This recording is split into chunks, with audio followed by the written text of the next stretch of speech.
Hello friends, welcome to YouTube channel. तो आज हम लोग बिहार सिविल कोड के लिए टेस्ट सीरीज नंबर 7 करेंगे। इससे पहले हम लोग 6 टेस्ट सीरीज कर चुके हैं जो कि फुल लेंथ टेस्ट है। 2 प्रीवियस ईयर कर चुके हैं बिहार सिविल कोड के लिए। तो आज हम लोग टेस्ट सीरीज 7 करने वाले हैं और इसमें फुल सॉल्यूशन 85 के 85 क्वेश्चन का सॉल्यूशन आपको दिया जाएगा। तो चलिए बिना देर के वीडियो को स्टार्ट करते हैं। अगर वीडियो पसंद आए तो इसे लाइक करिएगा और ज़्यादा से ज़्यादा शेयर करिएगा। सबसे पहले हम लोग फर्स्ट क्वेश्चन देखते हैं। फर्स्ट क्वेश्चन है हिंदी लैंग्वेज का। दिए गए शब्द के पर्यायवाची शब्द का चयन करिए। व्यथा, व्यथा का पर्यायवाची शब्द क्या आता है? तो व्यथा मतलब कष्ट होता है। इसका पर्यायवाची शब्द क्या हो जाएगा? पीड़ा। ऑप्शन नंबर 20 का राइट है पीड़ा। इसका और हम लोग पर्यायवाची शब्द जानेंगे। तो व्यथा का और पर्यायवाची शब्द क्या हो जाएगा? पीड़ा हो जाएगा।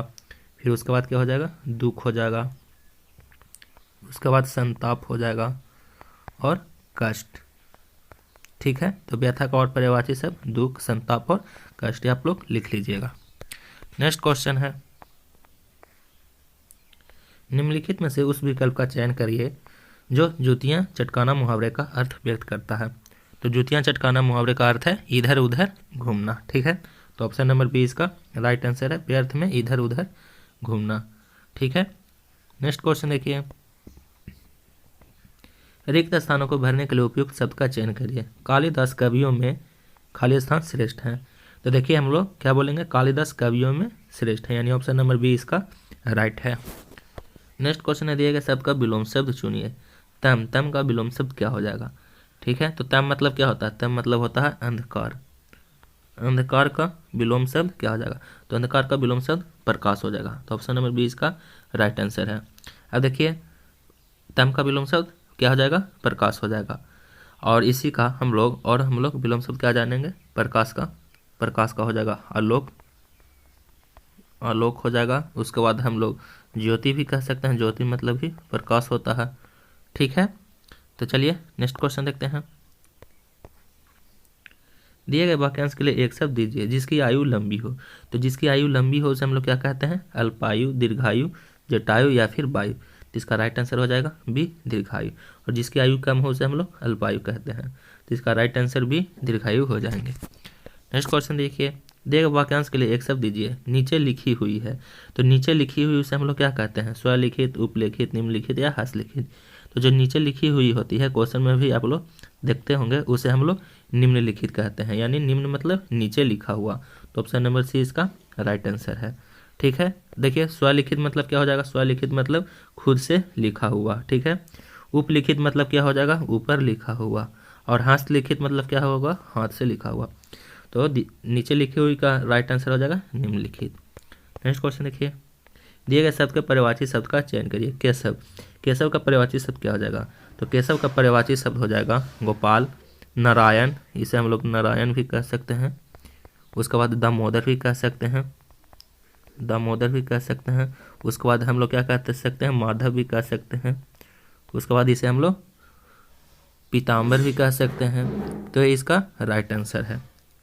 नेक्स्ट क्वेश्चन देखिए, सही बरतने वाले शब्द का चयन करिए। जो सही लिखा हुआ है उसे चूज करने के लिए बोल रहा है। तो देखिए सभी है जो कि दुस्वप्न लिखा हुआ है। अब इसमें से दुस्वप्न कौन सा सही है वो चूज करना है। तो देखिए दुस्वप्न का संधि विच्छेद करिएगा तो दुह जोड़ स्वप्न, यानी ऑप्शन नंबर सी इसका राइट आंसर है। दुस्वप्न सही लिखा हुआ है। नेक्स्ट क्वेश्चन देखिए, निम्नलिखित में से उस विकल्प का चयन करिए जो मुंह फुलाना का अर्थ व्यक्त करता है। तो मुंह फुलाना का अर्थ क्या हो जाएगा? अप्रसन्न होना या फिर दुखी होना। तो ऑप्शन नंबर ए इसका राइट आंसर हो जाएगा। ठीक है, नेक्स्ट क्वेश्चन देखिए, दिए गए वाक्य का वह भाग याद करिए जिसमें कोई त्रुटि है। हमारे प्रदेश का सबसे पुरानी और प्रसिद्ध राष्ट्रीय उद्यान कहाँ है? तो इसमें जो त्रुटि है उसे चूज करना है। तो देखिए सबसे पुरानी है जो कि यहाँ पे गलत लिखा हुआ है। तो हमारे प्रदेश का सबसे पुराना हो जाएगा। ठीक है, यहाँ पुरानी की जगह पुराना हो जाएगा। तो राइट आंसर क्या हो जाएगा? हमारे प्रदेश का सबसे पुराना और प्रसिद्ध राष्ट्रीय उद्यान कहाँ है? यह वाक्य सही है, यानी सबसे पुरानी है जो कि गलत लिखा हुआ, बी राइट आंसर इसका है। नेक्स्ट क्वेश्चन देखिए, रिक्त स्थानों को भरने के लिए उपयुक्त शब्द का चयन करिए। तुम्हें रोटी खानी है, खाली स्थान चावल खाने हैं। तो तुम्हें रोटी खानी है और उसका जगह खाली स्थान पर क्या होगा? तो यहाँ पे क्या हो जाएगा? तुम्हें रोटी खानी है या चावल खाने हैं। तो ऑप्शन नंबर सी इसका राइट हो जाएगा। ठीक है, और इसका पीडीएफ है जो कि वीडियो के डिस्क्रिप्शन बॉक्स में डाल दीजिएगा। आप लोग वहाँ से पीडीएफ डाउनलोड करके आप लोग प्रैक्टिस सेट लगाइएगा। कर्कश का विलोम शब्द बताइए। तो कर्कश, कर्कश मतलब क्या होता है? कर्कश मतलब होता है कठिन। तो कठिन का विलोम शब्द क्या हो जाएगा? जो कड़ा बोलता है उसे हम लोग क्या कहते हैं? उसे हम लोग मधुर कहते हैं। तो ऑप्शन नंबर सी इसका राइट आंसर हो जाएगा मधुर। ठीक है, अब देखिए विवेकी, विवेकी का विलोम शब्द क्या हो जाएगा? अविवेकी, लिख लीजिएगा, अविवेकी हो जाएगा। ठीक है, कठोर का विलोम शब्द क्या हो जाएगा? कठोर का हो जाएगा, कठोर का हो जाएगा कोमल। ठीक है, उसके बाद क्या बच गया? मधुर, मधुर का विलोम शब्द क्या हो जाएगा? तो मधुर का विलोम शब्द हो जाएगा कठोर। ठीक है, तो कर्कश का विलोम शब्द क्या हो जाएगा? तो कर्कश का विलोम शब्द हो जाएगा मधुर। ठीक है, चलिए नेक्स्ट क्वेश्चन देखते हैं। जो इंद्र पर विजय प्राप्त कर चुका हो उसे हम लोग क्या कहते हैं? तो जो इंद्र पर विजय प्राप्त कर चुका हो उसे हम लोग इंद्रजीत कहते हैं। ठीक है, नेक्स्ट क्वेश्चन देखिए, ईश्वर तुम्हें दीर्घायु दे, अर्थ के आधार पर वाक्य का भेद बताइए। तो ईश्वर तुम्हें दीर्घायु दे, अर्थ के आधार पर दे। देखिए ईश्वर है जो कि तुम्हें दीर्घायु होने यानी खूब जिए, यानी खूब साल जिए। तो ये क्या है? यह एक इच्छावाचक वाक्य है। तो ऑप्शन नंबर सी इसका राइट हो जाएगा। इच्छावाचक वाक्य हम किसे कहते हैं? तो इच्छावाचक वाक्य है उसे कहते हैं जिन वाक्यों में वक्ता की इच्छा हो कि वह आशा हो या फिर आशीर्वाद हो, ठीक है, आशीर्वाद हो, ये सब अगर बोध हो तो उन्हें हम लोग इच्छावाचक वाक्य कहते हैं। ठीक है, तो ऑप्शन नंबर सी इसका राइट हो जाएगा। नेक्स्ट क्वेश्चन देखिए, श्री गणेश का विलोम क्या है? ये देखिए महत्वपूर्ण क्वेश्चन है। श्री गणेश का विलोम हमेशा पूछता है। ठीक है, तो श्री गणेश का विलोम क्या हो जाएगा? श्री गणेश मतलब होता है प्रारंभ करना, तो इसका विलोम शब्द क्या हो जाएगा? इति श्री, इति श्री मतलब होता है अंत करना। तो ऑप्शन नंबर ए इसका राइट हो जाएगा। ठीक है, अन्य विलोम शब्द देखिए, श्री राधा, श्री राधा का विलोम शब्द क्या हो जाएगा? तो श्री राधा का हो जाएगा श्री कृष्णा, श्री कृष्णा इसका हो जाएगा विलोम। ठीक है, और उसके बाद देखिए विनाश, विनाश का विलोम क्या हो जाएगा? तो विनाश का विलोम हो जाएगा उत्पत्ति। ठीक है, चलिए नेक्स्ट क्वेश्चन देखते हैं। क्रिस का विलोम शब्द क्या हो जाएगा? तो क्रिस का विलोम शब्द हो जाएगा हष्ट पृष्ठ। तो ऑप्शन नंबर डी इसका राइट आंसर है हष्ट पृष्ठ। खुट्टी शब्द का बहुवचन बताइए। तो खुट्टी का बहुवचन क्या हो जाएगा? खुट्टियाँ, यानी ऑप्शन नंबर सी इसका राइट आंसर हो जाएगा खुट्टियाँ। ठीक है, नेक्स्ट है करुण रस का अस्थायी भाव क्या है? तो करुण रस का अस्थायी भाव क्या है? करुण मतलब करुण रस का अस्थायी भाव क्या है? भाव, यानी शोक इसका राइट आंसर हो जाएगा शोक। करुण रस का अस्थायी भाव शोक होता है। ठीक है, जंगल में लगने वाली आग को क्या कहते हैं? तो जंगल में लगने वाले आग को हम लोग दाव नल कहते हैं। ऑप्शन नंबर सी इसका राइट है, दावा नल इसको हम लोग कहते हैं जंगल में लगने वाले आग को। पेट में लगने वाले आग को हम लोग क्या कहते हैं? तो पेट में लगने वाले आग को हम लोग जठ राग्नि कहते हैं। ठीक है, उसके बाद देखिए समुद्र में लगने वाले आग को हम लोग क्या कहते हैं? तो समुद्र में लगने वाले आग को हम लोग बड़वा नल कहते हैं। ठीक है, तो इसका राइट आंसर हो जाएगा जंगल में लगने वाले आग को हम लोग दावा नल कहते हैं। नेक्स्ट क्वेश्चन देखिए, साकेत महाकाव्य के रचयिता कौन है? तो साकेत महाकाव्य के रचयिता हैं जो कि मैथिली शरण गुप्त हैं। तो ऑप्शन नंबर सी इसका राइट आंसर हो जाएगा। नेक्स्ट क्वेश्चन है, निम्नलिखित में से कौन सा मूल दीर्घ स्वर नहीं है? तो देखिए मूल दीर्घ स्वर कौन है इसमें से? तो देखिए आ ई उ है जो कि ये सब मूल दीर्घ स्वर नहीं है, यानी ओ है हमारा आंसर। ऑप्शन नंबर डी इसका राइट है। नेक्स्ट क्वेश्चन देखिए, निम्नलिखित में से शुद्ध बरतने वाले शब्द कौन सा है? तो अध्ययन किस प्रकार से सही लिखाता है? तो देखिए ये अध्ययन गलत लिखा हुआ है, ये भी गलत लिखा हुआ है, और ये अध्ययन ये अध्ययन नहीं होता है, अध्ययन है जो कि फिर उसके बाद आधद है और डबल ए। ठीक है, अध्ययन इस प्रकार से सही लिखा हुआ है। नेक्स्ट क्वेश्चन देखिए, अनाथ का पर्यायवाची कौन नहीं है? तो अनाथ का पर्यायवाची कौन नहीं है? तो देखिए निराश्रित, निराश्रित मतलब ही अनाथ ही होता है। बेसहारा मतलब जिसका कोई सहारा नहीं हो, अनाथ है। यतीम मतलब ही अनाथ होता है। तो ऑप्शन नंबर सी इसका राइट हो जाएगा, अनाड़ी है जो कि अनाथ का पर्यायवाची नहीं है। नेक्स्ट क्वेश्चन, पंचवटी में कौन सा समास है? तो पंचवटी में द्विगु समास हो, पंचवटी यानी क्या हो जाएगा? पंचवटी का अगर हम लोग समास विग्रह करेंगे तो क्या हो जाएगा? पांच बट्टों का समूह, पांच बट्टों के समूह को हम लोग पंचवटी कहते हैं। द्विगु समास किसे कहते हैं? तो आप लोग ध्यान रखिएगा, जिसमें संख्या का बोध हो, जिसमें संख्या का बोध हो उसे हम लोग द्विगु समास कहते हैं। ठीक है, जैसे त्रिभुज, त्रिभुज है जो कि क्या हो जाएगा? द्विगु समास हो जाएगा। दोपहर, दोपहर भी द्विगु समास हो जाएगा। त्रिलोक, त्रिलोक में तीन अक्षर आ गया। उसके बाद पंचवटी में 5 अक्षर आ गया। त्रिभुज में 3 अक्षर आ गया। दोपहर में 2 अक्षर आ गया, इसलिए ये सब द्विगु समास है। तो ऑप्शन नंबर सी इसका राइट हो जाएगा। वह मुझसे अलग रहता है, रेखांकित भाग में कौन सा कारक है? तो वह मुझसे अलग रहता है, जिससे अलग हो उसे हम लोग कौन सा कारक कहते हैं? आपादान कारक। ठीक है, तो ऑप्शन नंबर 20 का राइट हो जाएगा आपादान कारक। ठीक है, अब जैसे देखिए कर्ता अपनी क्रिया द्वारा जिससे अलग होता है उसे हम लोग आपादान कारक कहते हैं, इसे हम लोग याद रखिएगा। अधिकारी में कौन सा उपसर्ग है? तो अधिकारी में कौन सा उपसर्ग है? तो अधिकारी में है जो कि अधि उपसर्ग है। कारी में क्या जुड़ा हुआ है? अधि, यानी ऑप्शन नंबर 20 का राइट हो जाएगा। नेक्स्ट क्वेश्चन देखिए, कौन सा शब्द तत्सम है? तत्सम कौन सा है? तो देखिए शोभन है जो कि तत्सम है, ऑप्शन नंबर 20 का राइट हो जाएगा शोभन। ठीक है, तो जैसे देखिए किसी भाषा के मूल शब्द को हम लोग तत्सम कहते हैं, शोभन है जो कि तत्सम है। जैसे इसका उद्भव देखिए, इसका उद्भव क्या हो जाएगा? सोहना। सोहना का हम लोग क्या है? सोहना का हम लोग शोभन कर दिए हैं। ठीक है, इसे हम लोग और क्या कह सकते हैं? सुहावना भी कह सकते हैं। ठीक है, तो ऑप्शन नंबर 20 का राइट हो। सही बरतने वाले शब्द का चयन करिए। तो सही बरतनी इसमें से कौन सा है? तो देखिए षष्ठ है जो कि इसमें सही बरतनी है, यानी ऑप्शन नंबर इसका डी सही हो जाएगा, षष्ठ। बाकी सब है जो कि गलत लिखा हुआ है। षष्ठ गलत लिखा हुआ, ये भी गलत लिखा हुआ, ये भी गलत लिखा। ऑप्शन नंबर डी इसका राइट हो जाएगा। नेक्स्ट क्वेश्चन देखिएगा, जो केंद्र की ओर उन्मुख होता है वाक्यांश के लिए एक शब्द बताइए। तो जो केंद्र की ओर उन्मुख होता है उसे हम लोग केंद्राभिसारी कहते हैं। ठीक है, तो ऑप्शन नंबर डी इसका राइट आंसर हो जाएगा, केंद्राभिसारी। विकेंद्रीय किसे कहते हैं? विकेंद्रीय है यानी कार्यों शक्तियों को केंद्र से हटाकर, कार्यों शक्ति को केंद्र से हटाकर विभाजित किया जाए, इसको विभाजित किया जाए उसे हम लोग विकेंद्रीय कहते हैं। ठीक है, केंद्रापसारी किसे कहते हैं? केंद्रापसारी जो केंद्र से विमुख हो, जो केंद्र से विमुख हो उसे हम लोग केंद्रापसारी कहते हैं। चलिए अब हम लोग गद्यांश करते हैं। तो देखिए गद्यांश है जो कि आप लोग खुद पढ़िएगा और इसका हम लोग सिर्फ आंसर करते हैं। पीडीएफ है जो कि वीडियो के डिस्क्रिप्शन बॉक्स में डाले जाए, वहाँ से आप लोग पीडीएफ डाउनलोड करिएगा और खुद गद्यांश पढ़िएगा। इसका हम लोग सिर्फ आंसर करते हैं। गद्यांश में अंधकार शब्द किसकी ओर संकेत करता है? तो गद्यांश में है जो कि अंधकार शब्द है, ये आप लोग भी जानते होंगे। अंधकार किसे संकेत करता है? तो बुराइयों और कठिनाइयों की ओर संकेत करता है। तो ऑप्शन नंबर ए इसका राइट हो जाएगा। ठीक है, नेक्स्ट क्वेश्चन है, लेखक ने किसे सबसे बड़ा पाप कहा है? तो लेखक ने सबसे बड़ा पाप किसे कहा? तो अंधकार को स्वीकार कर लेना, लेखक ने सबसे बड़ा इसको पाप कहा। और हम लोग आम सी जिंदगी में भी अंधकार को हम लोग स्वीकार नहीं कर सकते हैं। ठीक है, तो ऑप्शन नंबर सी इसका राइट हो जाएगा। इस गद्यांश का मुख्य उद्देश्य क्या है? तो देखिए इस गद्यांश का मुख्य उद्देश्य है जो कि अन्याय और बुराइयों को दूर करने के लिए प्रेरित करना। तो ऑप्शन नंबर ए इसका राइट हो जाएगा। ठीक है, गद्यांश आसान पूछे जाते हैं, आप लोग पढ़ के आराम से इसका आंसर दे सकते हैं। 5 गद्यांश पूछे जाते हैं, 5 का 5 आराम से इसका आंसर दीजिएगा। इस गद्यांश में उपक्रम का अर्थ है। तो उपक्रम का अर्थ क्या होता है? उपक्रम का अर्थ होता है व्यवसाय या फिर कार्य। ठीक है, तो ऑप्शन नंबर सी इसका राइट हो जाएगा, व्यवसाय या फिर कार्य। जीवन में बहुत अंधकार है, रेखांकित अंश में कौन सा कारक है? तो देखिए में आ गया, और में किस में कौन सा कारक में होता है?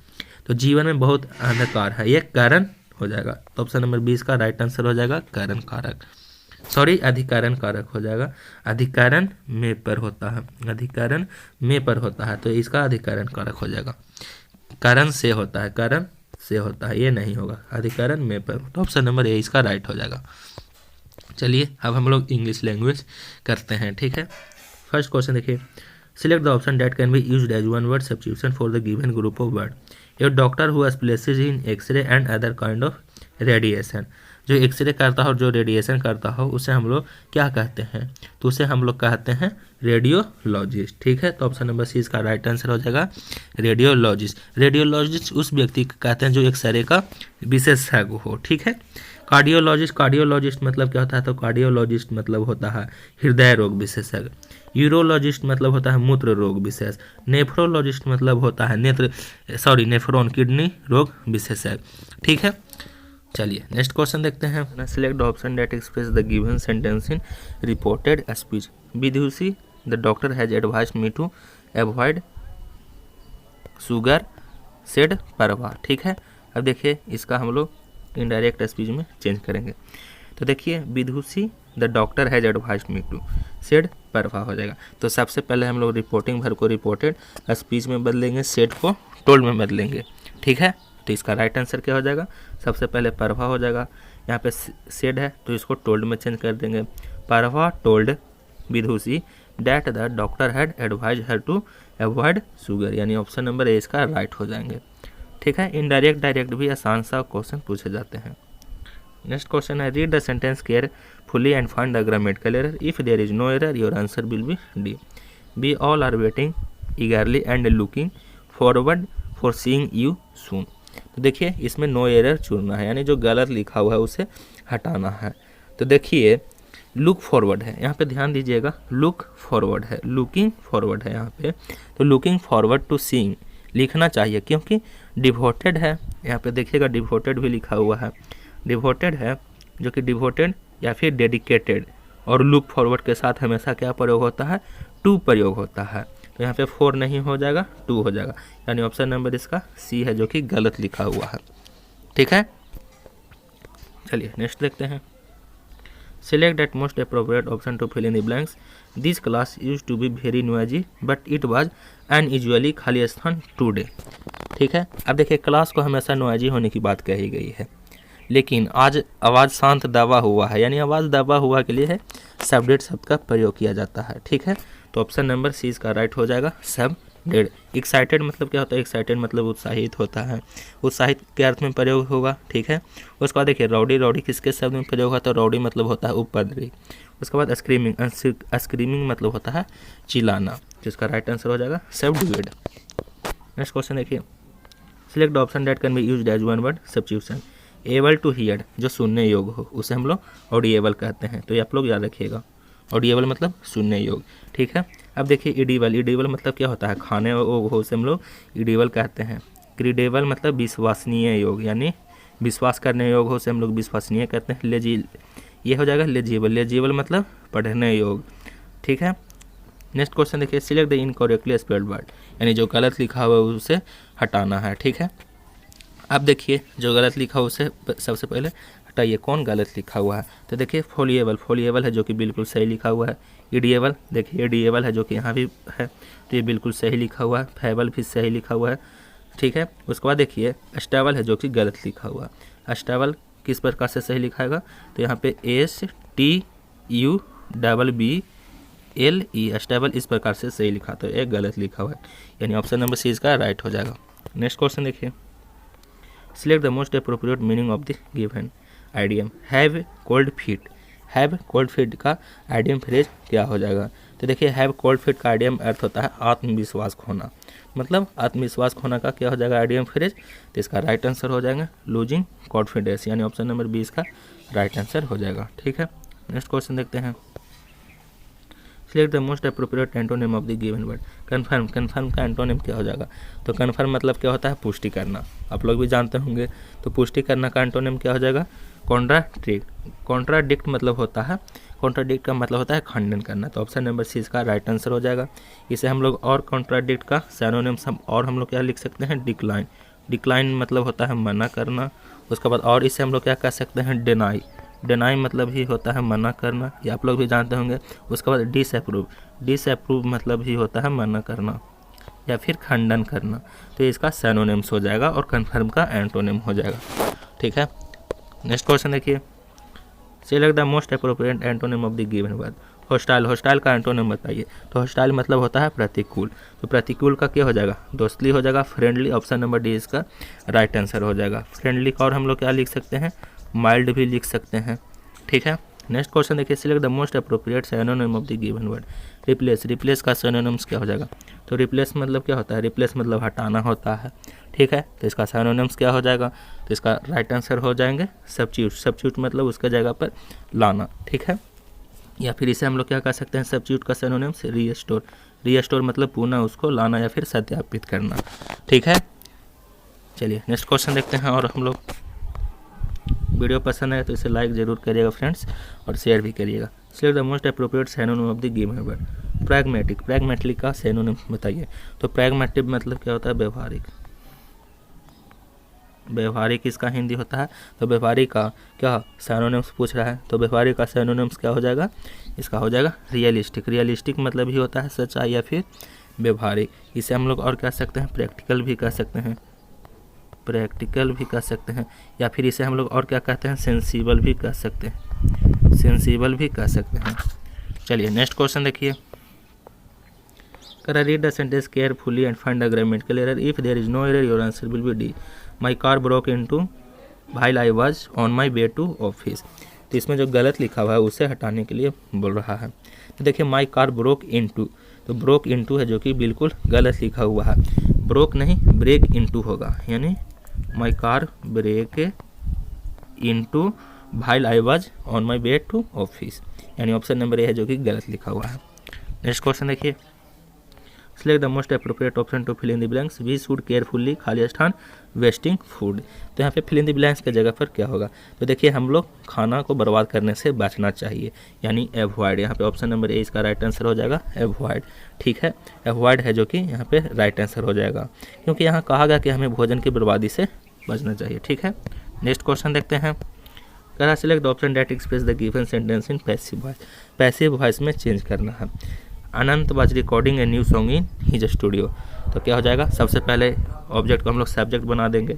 ठीक है, तो ये न्यू सॉन्ग हो जाएगा, तो ये न्यू सॉन्ग, अब देखिए रिकॉर्डिंग है जो कि V4 है, तो ये न्यू सॉन्ग वाज, उसके साथ क्या लगता है, बिंग हमेशा लगता है, उसके बाद V3 लगेगा, उसके बाद बाय क्या हो जाएगा, सब्जेक्ट को ऑब्जेक्ट बना देंगे। तो ये new song was being recorded by Anant his studio, तो ऑप्शन नंबर सी इसका राइट आंसर हो जाएंगे। ठीक है, नेक्स्ट क्वेश्चन है, select the most appropriate meaning of the given idiom to be in hot water. To be in hot water का idiom phrase बताइए। तो to be in hot water का अर्थ है कठिनाई अथवा खराब स्थिति में होना। ठीक है, आप लोग हिंदी लिखते जाइएगा, तो इसका राइट आंसर हो जाएगा to be in difficult situation in which you can be criticised, यानी ऑप्शन नंबर बी इसका राइट आंसर हो जाएगा। क्वेश्चन सॉल्व करेंगे। क्वेश्चन है फर्स्ट देखिएगा, एक कॉमन नंबर में 2/3, 4/6 और 6/9 है, तो ये कौन सा भिन्न है। तो देखिए ये कौन सा भिन्न है, तो सबसे पहले 2 दूना 4, 3 दूना 6, फिर 2 तिया 6 और 3 तिया 9, यानी सब 2/3 बराबर, 2/3 बराबर 2/3 ही आ रहा है, यानी यह कौन सा भिन्न है, तो यह एक समतुल भिन्न है, जो कि सम मतलब बराबर और तुल मतलब एक दूसरे से तुलना किया जाए तो सभी को तुलना है जो कि बराबर है, तो ऑप्शन नंबर ए इसका राइट आंसर हो जाएगा, समतुल भिन्न। नेक्स्ट क्वेश्चन है, ए अकेला एक काम को 3 दिनों में समाप्त करता है, बी उसी काम को 7 दिनों में समाप्त करता है, यदि ए और बी मिलकर 2 दिन में काम करते हैं तो काम का कितना हिस्सा शेष बचेगा। तो देखिए सी है जो कि ए और ए प्लस बी कितने दिन में काम करता है, तो 2 दिन में, दोनों मिलकर ए प्लस बी है जो कि 2 दिन में काम करता है। ठीक है, तो दोनों का कार्य निकालेंगे, तो 2 × 1/3 और 1/7, तो 1/3 + 1/7 कर लीजिएगा। ठीक है, अब इसका एलसीएम ले लीजिएगा, तो 2 × 7 3 का एलसीएम 21 हो जाएगा, 3 × 7 21, 7 और 7 21, यानी 2 × 10/21। ठीक है, 2 × कितना हो जाएगा 10/21, यानी कितना हो जाएगा 20/21 कार्य, तो 1 - शेष कार्य कितना हो जाएगा 1 - 20/21, तो 21 एलसीएम ले लेंगे तो 1/21 कार्य शेष बचेगा, यानी ऑप्शन नंबर इसका सी राइट हो जाएगा। ठीक है, नेक्स्ट क्वेश्चन देखिए, उपयोग की गई स्टीरियो की पुनः बिक्री पर कमल को 21% का लाभ प्राप्त हुआ, यदि उसने 1500 की स्टीरियो खरीदा था तो उसे इसे कितने में बेचा होगा। तो देखिए 1500 विक्रय मूल्य निकालना है, यानी एसपी निकालना है, तो 1500 गुना कितना का लाभ हुआ है, तो लाभ हुआ है 21% का, तो 121 हो जाएगा बटे 100, तो 200 से 200 कैंसिल, यानी कितना हो जाएगा 15 गुना 121 गुना भागा कर दीजिएगा, तो लास्ट में 5 आएगा, यूनिट डिजिट कितना आएगा 5, तो ये तो होगा नहीं, इस तीनों में कौन सा ऑप्शन होगा, तो 15 में 121 से गुना करेगा तो कितना आ जाएगा 1815, यानी ऑप्शन नंबर डी इसका राइट हो जाएगा। नेक्स्ट क्वेश्चन है, यदि 15 संतरों का क्रय मूल्य 20 संतरों के विक्रय मूल्य के बराबर हो तो हानि प्रतिशत निकालिए। तो देखिए 15 संतरों का क्रय मूल्य, तो 15 सीपी बराबर कितना हो जाएगा 20 संतरों के विक्रय मूल्य 20 एसपी हो जाएगा। ठीक है, तो सीपी बटा एसपी का रेशियो कितना हो जाएगा 20/15, कितना हो जाएगा 4 × 5 = 20, 3 × 5 = 15, 4 रेशियो 3, सीपी 4 एसपी 3, यानी कितना का हानि हुआ 1 का हानि हुआ है, तो हानि गुने 100 बटे क्रय मूल्य कितना है 4, तो 4 से 25 को 100, यानी 25% की हानि हुई, ऑप्शन नंबर ए इसका राइट हो जाएगा। ठीक है, आसान क्वेश्चन रहते हैं मैथ में जो आप लोग खुद भी कर सकते हैं। धातु के एक टुकड़े का क्षेत्रफल कितना होगा, जो कि समानांतर चतुर्भुज के रूप में है, जिसका आधार 20 मीटर है और ऊंचाई 5.4 मीटर है। ठीक है, तो चलिए इसका हम लोग सॉल्व करते हैं। तो देखिए अभिष्ट क्षेत्रफल, समांतर चतुर्भुज का अभिष्ट क्षेत्रफल क्या हो जाएगा लंबाई गुना चौड़ाई। ठीक है, क्या हो जाएगा लंबाई गुना चौड़ाई हो जाएगा, तो देखिए 20 गुना 5.4, तो 20 गुना 5.4 करिएगा तो 108 मीटर स्क्वायर इसका राइट आंसर हो जाएंगे। ठीक है, तो ऑप्शन नंबर सी इसका राइट हो जाएगा। नेक्स्ट क्वेश्चन देखिए, 56 वर्ग के एक इकाई का स्थान ज्ञात करिए। तो 56 वर्ग का एक इकाई का स्थान क्या हो जाएगा, 56 का 6 का स्क्वायर करिएगा, लास्ट में कितना है 56, तो 6 का स्क्वायर करिएगा तो 36, और 36 में इकाई कितना है 6, तो ऑप्शन नंबर डी इसका राइट हो जाएगा। नेक्स्ट क्वेश्चन है, किसी समचतुर्भुज की प्रत्येक भुजा की लंबाई 5 मीटर है तथा उसका एक विकर्ण की लंबाई 2.8 मीटर है, तो इस समचतुर्भुज का क्षेत्रफल निकालिए। तो सबसे पहले आप लोग दूसरा विकर्ण निकाल लीजिएगा, और उसके बाद समचतुर्भुज का क्षेत्रफल क्या होता है 1/2 गुना विकर्णों का गुणनफल 1/2 इंटू d1 इंटू d2, उसके बाद निकाल लीजिएगा। ठीक है, तो ये आसान क्वेश्चन आप लोग खुद करिएगा और इसका आंसर जरूर बताइएगा कितना आया। नेक्स्ट क्वेश्चन, निम्न से कौन से जोड़े सआभाज्य संख्या है। तो सआभाज्य संख्या उसे कहते हैं जिसका HCF कितना हो, HCF 1 हो। तो देखिए ये है जो कि 320 है 4920, तो ये लास्ट में 0 0 है, तो जाहिर सी बात है 5 से जरूर कटेगा, तो ये तो अभाज्य संख्या होगा नहीं, सआभाज्य संख्या। ठीक है, उसके बाद देखिए 348 है 296, ये भी 2 से कट जाएगा क्योंकि इसका यूनिट डिजिट है जो कि सम है, तो ये तो 2 से कट जाएगा, तो ये भी सआभाज्य संख्या नहीं होगा। ठीक है, 114 213 है जो कि 4 2 6 और 3 2 5 1 6, यानी इसका कितना सम हो रहा है जो कि 3 से विभाज्य हो जाएगा, तो ये भी अभाज्य संख्या नहीं है। 59 और 97 है जो कि कोई भी संख्या से विभाज्य नहीं होगा, और इसका HCF 1 होगा, ये है सआभाज्य संख्या, तो ऑप्शन नंबर डी इसका राइट हो जाएगा। नेक्स्ट क्वेश्चन देखिए, यह जो कि सिंप्लीफिकेशन का क्वेश्चन है, तो इसे आप लोग खुद सॉल्व कर सकते हैं, ये जोड़ घटाव है, और इसका आंसर बता देते हैं, तो आप लोग को -3 आंसर आ जाएगा इसका। नेक्स्ट क्वेश्चन देखिए, कह रहा है किसी वृत्त चतुर्भुज PQR इसके सभी भुजाओं को स्पर्श करता है, जिसकी भुजाओं की लंबाई PQ 2 सेंटीमीटर हो, QR 3 सेंटीमीटर हो, RS 4 सेंटीमीटर हो, PS की लंबाई कितनी है। ठीक है, तो चलिए इसको हम क्वेश्चन सॉल्व करते हैं। तो देखिए सबसे पहले एक वृत्त है जो कि चतुर्भुज के अंदर है, तो सबसे पहले एक वृत्त का फिगर पाइएगा, और ये चतुर्भुज है, मान लीजिए चतुर्भुज के अंदर है। ठीक है, मान लेंगे यहाँ P है, यहाँ S है, यहाँ पे Q है, यहाँ पे R है। ठीक है, इधर से भुजा दिया हुआ है 2 सेंटीमीटर, इधर दिया हुआ है 4 सेंटीमीटर, और इधर दिया हुआ है 3 सेंटीमीटर।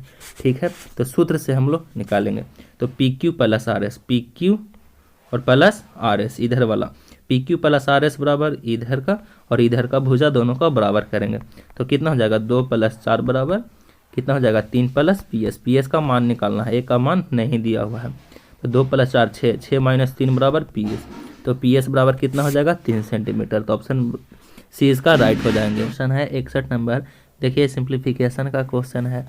तो सबसे पहले हम लोग देखिए, सबसे पहले अंडर है जो कोष्ठ के अंदर है उसे हम लोग सॉल्व कर लेंगे।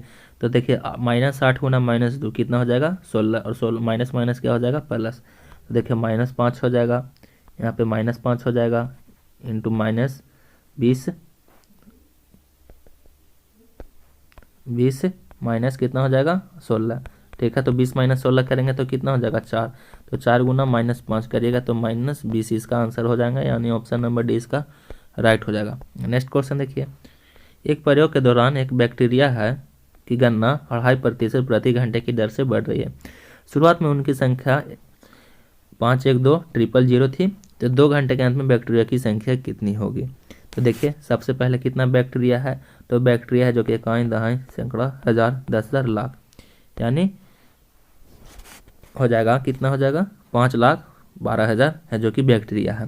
तो 512000 इंटू 1 प्लस कितना बढ़ता है 2.5% प्रति घंटे, यानी 2.5/100, और कितने, तो कह रहा है कि शुरुआत के 2 घंटे में कितना बढ़ेगा। तो देखिए पॉइंट हटेगा, यहाँ पे एक और शून्य, 25 चौको 100 यानी 40, तो कितना हो जाएगा 512000 और गुना देखिए 1 + 1/40 यानी कितना हो जाएगा 41/40, और 2 घंटे में पूछ रहा है तो 41/40, 2 शून्य से 2 शून्य कैंसिल हो जाएंगे, 4 चौको 16 में 12 से 16 में 512 में भाग दीजिएगा, तो कितना बार कट जाएंगे, तो 16 में 512 से भाग दे के देख लेते हैं, 16 48 3 16 दूना 32 यानी 2, ये 32 बार कट जाएगा, तो 41 गुना 32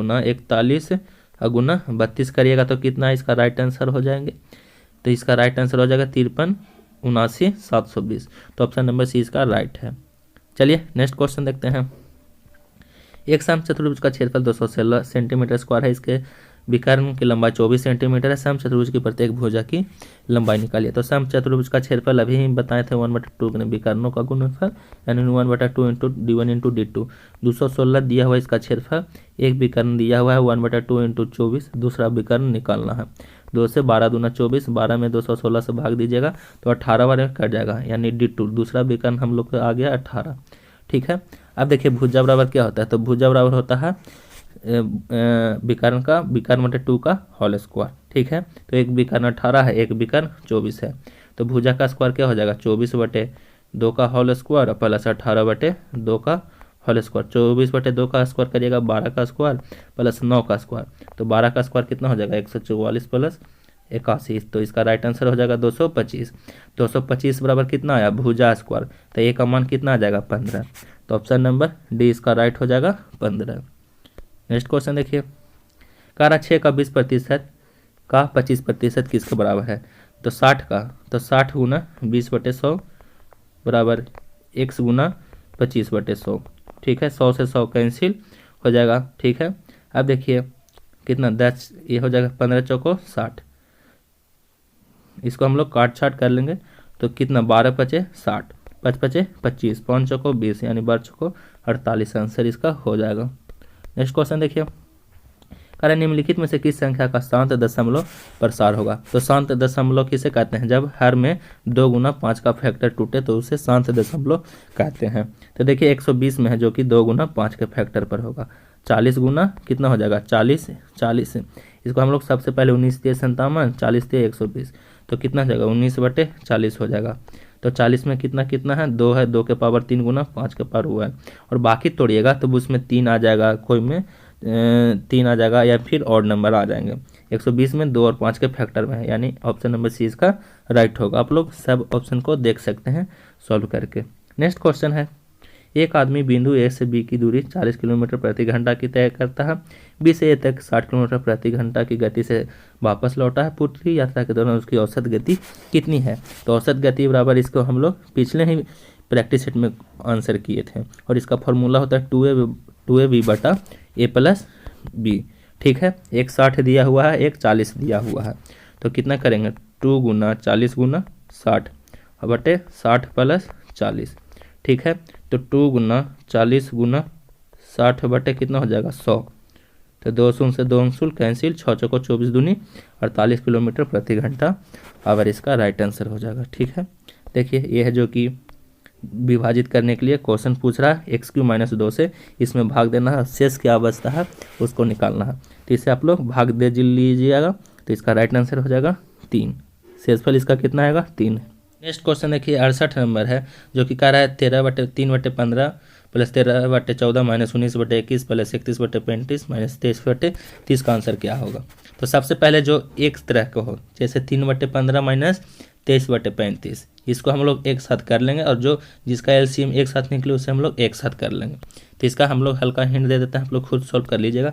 सबसे पहले 3/15 माइनस 23/30, इसको एक साथ रखिएगा, उसके बाद प्लस कर लीजिएगा 13/14 प्लस 31/35 माइनस 19/21, इसका एलसीएम एक साथ निकाल के आप लोग जोड़ घटा गुना भागा जो भी करना होगा वो करिएगा, इसका राइट आंसर आ जाएगा 12/35।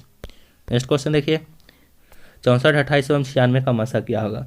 तो सबसे पहले 64 का फैक्टर तोड़ेंगे, तो 64 का फैक्टर कितना हो जाएगा 2 के पावर 6, 2 के पावर 6। 28 का फैक्टर तोड़िएगा तो 28 का फैक्टर कितना हो जाएगा 2 के पावर 2 और गुना 7। ठीक है, उसके बाद 96 का फैक्टर तोड़िएगा तो 2 के पावर 5 और गुना कितना हो जाएगा 3। ठीक है, तो इसका फैक्टर तोड़िएगा और जो सब में कॉमन हो, यानी 2 के पावर 2 तो सब में कॉमन है, यानी 2 के पावर 2। ठीक है, तो और बाकी कोई कॉमन है नहीं, कॉमन है, यानी 2 के पावर 2 है इसका मसा, यानी ऑप्शन नंबर सी इसका राइट हो जाएगा। नेक्स्ट क्वेश्चन देखिए 72 का स्क्वायर बराबर 51 गुना 4 हो तो एक्स का मान निकालिए। तो 72 का स्क्वायर करिएगा तो कितना हो जाएगा 5184, तो 5184 है, और इधर दिया हुआ है 51x4, तो x के जगह पर कितना आया है 8, तो इसका 8 आंसर हो जाएगा, यानी ऑप्शन नंबर डी है। नेक्स्ट देखिए किसी समकोण त्रिभुज का एक न्यूनकोण 58 है तो दूसरे न्यूनकोण का मान निकालिए।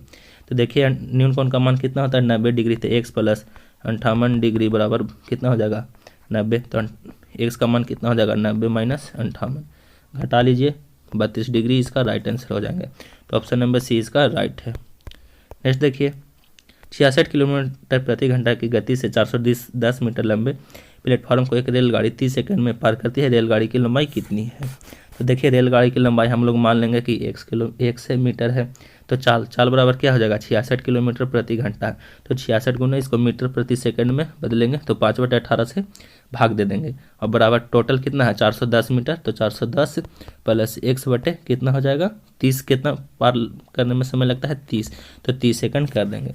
अब देखिए 66 गुना 5/18 तो कितना बार कटेगा 22 दिए 66 छियतली का 18 यानी कितना हो जाएगा 110/6 और कटेगा 11 दूना 22 3 दूना 6 यानी 55/3। तो कितना हो जाएगा 410 प्लस 1 बराबर कितना हो जाएगा 66 गुना 5 गुना 30/18। अब इसे गुना भागा कर लीजिएगा, जोड़ घटाओ जो भी हो। तो x का मान कितना आ जाएगा, x का मान आ जाएगा 550। इसे काट छाट करिएगा तो 550 माइनस ये हो जाएगा 410, घटाइएगा तो कितना हो जाएगा 140, यानी x का मान कितना आ जाएगा 140। रेलगाड़ी की लंबाई 140 मीटर। ऑप्शन नंबर डी इसका राइट हो जाएगा। नेक्स्ट क्वेश्चन देखिए, निम्नलिखित में से कौन सी संख्या परमेय संख्या नहीं है। तो देखिए परमेय है जो कि पाई परमेय संख्या नहीं है, बाकी सभी है जो कि इसका 1728 है जो कि 12 का क्यू है, तो ये भी परमेय हो जाएगा, ये भी परमेय हो जाएगा, ये भी परमेय हो जाएगा। पाई का मान होता है 3.14 ... ये अनगिनत तक होता है, यानी ऑप्शन नंबर ए इसका राइट हो जाएगा। नेक्स्ट क्वेश्चन देखिए, 15,000 की धनराशि 5 वर्ष में 4500 का साधारण ब्याज प्राप्त होता है, ब्याज की दर क्या होगा। तो ब्याज की दर क्या होता है, तो ऐसा ही बराबर फॉर्मूला जानते हैं PRT, यानी मूलधन गुना समय गुना दर बटे 100। ठीक है, ब्याज दिया हुआ है 4500, मूलधन कितना दिया हुआ है 15,000, तो 15,000 गुना रेट कितना दिया हुआ है, रेट निकालना है हम लोग को, रेट मालूम है नहीं है तो 5 है जो कि समय दिया हुआ है, रेट को R लिख देंगे बटे 100, काट छाट कर लीजिएगा, 15 × 45 3 हो जाएगा यहाँ पे, और 300/5 300/5 30/5 यहाँ तो 5 × 30 यानी R का मान 6%। ठीक है, ये आप लोग आराम से भी गुना भागा कर सकते हैं। नेक्स्ट क्वेश्चन है, 16 मीटर लंबे 10 मीटर चौड़े हॉल के फर्श के लिए 20 सेंटीमीटर गुना 10 सेंटीमीटर कार की कितने ईंटा की आवश्यकता होगी। तो अभीष्ट ईंटों की संख्या देखिए, तो अभीष्ट ईंटों की संख्या कितना हो जाएगा 16 गुना 10। ठीक है, 16 गुना 10, और देखिए यहाँ पे मीटर है, यहाँ पे सेंटीमीटर है, तो इस सबको मीटर है जो कि हम लोग सेंटीमीटर में चेंज कर देंगे। तो सेंटीमीटर में चेंज करने के लिए क्या 100 से हम लोग गुना करते चलेंगे, बराबर कितना हो जाएगा 20 गुना 10। अब सब है जो कि सबको 20 × 5 100, काट दीजिए 10 × 10 100, तो 10 × 5 50, 50 गुना 16 गुना 10 यानी कितना हो जाएगा 8,000 ईंटों की आवश्यकता होगी। ऑप्शन नंबर बी राइट है। नेक्स्ट है, राम एक परीक्षा में 40% अंक प्राप्त करता है, 20 अंकों से अनुत्तीर्ण हो गया, आदित्य को 45 अंक प्राप्त हुए, प्राप्त उत्तीर्ण अंक होने के लिए आवश्यक अंकों से 30 अंक अधिक है, उत्तीर्ण होने के लिए कितने प्रतिशत अंक चाहिए। ठीक है, तो ये देखिए परसेंटेज से क्वेश्चन है और ये आसान सा क्वेश्चन है। ठीक है, तो आप लोग खुद भी सॉल्व कर सकते हैं। इसका राइट आंसर हो जाएगा कितना प्रतिशत आवश्यकता होगा 42%, ये आप खुद सॉल्व करिएगा। नेक्स्ट क्वेश्चन देखिए, पिता की आयु माँ की आयु से 5 वर्ष से अधिक है, माँ की वर्तमान आयु उसकी पुत्री की आयु के 3 गुना है, पुत्री की वर्तमान आयु 12 वर्ष है, पुत्री के जन्म के समय पिता की आयु कितनी थी। तो सबसे पहले मानेंगे पुत्री की वर्तमान आयु कितना है 12 वर्ष है। ठीक है, यहाँ पे पुत्री लिख देते हैं।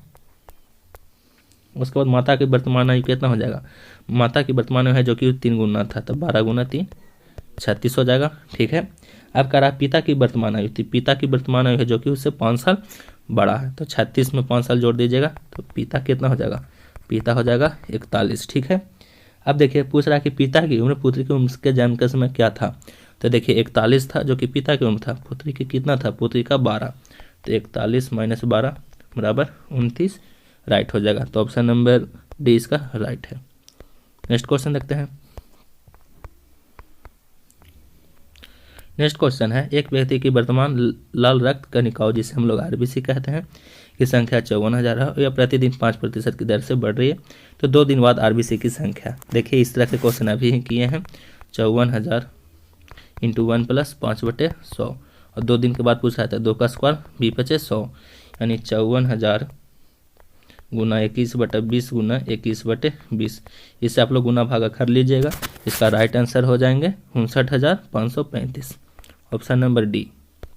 नेक्स्ट देखिए, यदि ईंट के 7/16 भाग का भार 21/8 kg हो तो ईंट का 5/12 भाग का भार क्या होगा। तो सबसे पहले देखिए, माना कि ईंट की संख्या x मान लेंगे, तो x गुना 7/16, ठीक है, बराबर कितना भार है 21/8, तो 21/8 कर लेंगे। इसको काट छाट कर लीजिए, तो कितना 7 ये 21 और दूना 16, तो x का मान कितना हो जाएगा, x का मान हो जाएगा 6 kg। तो अभीष्ट भार कितना हो जाएगा, अभीष्ट भार हो जाएगा 6 गुना 5/12, तो 6 दूना 12 यानी 5/2 kg। तो ऑप्शन नंबर सी इसका राइट हो जाएगा, 5/2 kg। नेक्स्ट क्वेश्चन देखिए, यदि व्यापार में ABC के 3 साझेदार हैं, एक का लाभांश का कुल भाग 3/16 है, B का लाभांश का कुल भाग 1/4 है, C को 243 लाभांश मिला, तो B को कितनी राशि मिला। तो ये आप लोग खुद भी कर सकते हैं। इसका राइट आंसर हो जाएगा 108 यूनिट। ये आप लोग खुद सोल्व कर लीजिएगा। सबसे पहले मानिएगा A का लाभांश 3/16 और गुना 16। सबसे पहले इसको हम लोग रेशियो लेकर बनाएंगे, ठीक है, तो आप लोग खुद कर सकते हैं। नेक्स्ट क्वेश्चन देखिए, प्रथम अभाज्य संख्याओं कौन सी है। तो प्रथम अभाज्य संख्या है जो कि कौन है, तो देखिए 0 है जो कि अभाज्य संख्या नहीं है, 1 है जो कि ए भी अभाज्य संख्या नहीं है, प्रथम सबसे छोटी अभाज्य संख्या 2 है, ठीक है। प्रथम सबसे छोटा अभाज्य संख्या कितना है, 4, ये भी आप लोग याद रखिएगा, ठीक है। √80 माइनस √112 बटे √45 माइनस √63 का मान निकाल लिए। तो √80 का मान कितना हो जाएगा, √80 का मान हो जाएगा 4 चौको 16 85, 4√5, और 112 का मान कितना हो जाएगा, 112 का मान हो जाएगा √4√7, और बटे √45 का मान कितना हो जाएगा, तो √45 का मान हो जाएगा कितना हो जाएगा 3√5, और √63 का मान कितना हो जाएगा 3√7। अब यहाँ से कॉमन ले लीजिएगा √5 माइनस √7, और यहाँ पे भी √5 माइनस √7 कॉमन ले लीजिएगा, तो कितना बचेगा 4/3। इसमें भी 4 है, इसमें भी 3 है, तो 4/3 यानी 1.1/3 इसका आंसर हो जाएगा। तो ऑप्शन नंबर सी इसका राइट हो जाएगा, 1.1/3, और √5 माइनस √7 है जो कि ये कैंसिल हो जाएगा। नेक्स्ट क्वेश्चन देखिए, कह रहा है एक व्यक्ति अपने आय का 3/8 भाग भोजन एवं आवास पर खर्च करता है, ठीक है, पुनः शेष बचे राशि का 3/5 भाग शिक्षा एवं यातायात पर खर्च करता है, पुनः शेष बचे राशि का 1/3 भाग बीमा एवं अन्य मंदों पे खर्च करता है। यदि उसके पास 2160 हो तो उसकी कुल आय कितनी है। तो सबसे पहले उसकी आय x मान लेंगे हम लोग। अब देखिए टोटल में से टोटल से आपको घटाते चलेंगे, तो 1 - 3/8 हो जाएगा, फिर 1 - 3/5 हो जाएगा, और इंटू 1 - कितना हो जाएगा 1/3, बराबर टोटल राशि कितना है 2160, ठीक है। तो इसको हम लोग घटाएंगे तो कितना हो जाएगा 8 - 3 5/8, तो x गुना 5/8 गुना 2/5 गुना 2/3 बराबर 2160। तो इसे काट छाट कर लीजिएगा, आंसर आप लोग के आ जाएगा 12,960, ठीक है। तो ऑप्शन नंबर इसका राइट आंसर हो जाएंगे ए। चलिए नेक्स्ट क्वेश्चन देखते हैं, 20 पैसों का 3 रुपया से अनुपात क्या है। तो 20 पैसा बराबर कितना 3 रुपया, तो ये पैसा में है तो इसको भी पैसा में बदल देंगे, तो 20 पैसा बराबर 1 पैसा में 100, तो 3 पैसा में 300 पैसा, 1 शून्य से 1 शून्य कैंसिल, 2 से 15 यानी 1:15 इसका आंसर हो जाएगा। तो ऑप्शन नंबर 20 का राइट हो जाएगा। ताजे फल में 68% पानी है जबकि सूखे फल में 20% पानी है। 100 kg ताजे फल में से कितना kg सूखा फल प्राप्त किया जा सकता है। तो 100 का 32% 68% पानी है तो कितना सूखा है, तो 32, तो 100 गुना 32% बराबर x गुना 80%, ठीक है। अब देखिए तो 100 गुना 32% बराबर 3200, प्रतिशत से प्रतिशत को हम लोग काट देंगे सबसे पहले, बराबर कितना हो जाएगा 80x, 8 चौको 32, 1 शून्य से 1 शून्य कैंसिल, यानी x बराबर 40 kg। तो ऑप्शन नंबर इसका ए राइट हो जाएगा। तो दोनों साथ में बिना पानी का फल कितना हो जाएगा 40 kg। चलिए तो ये थे जो कि हम लोग टेस्ट सीरीज नंबर 7 सॉल्व किए। उम्मीद आपको इस सभी के सभी टेस्ट सीरीज पसंद आएगा। अगर पसंद आएगा तो इसे लाइक करिएगा, ज़्यादा से ज़्यादा शेयर करिएगा, और चैनल पर पहली बार आए तो चैनल को सब्सक्राइब करके बेल आइकन को प्रेस कर लीजिएगा ताकि आप लोग को रेगुलर अपडेट्स मिलता रहे।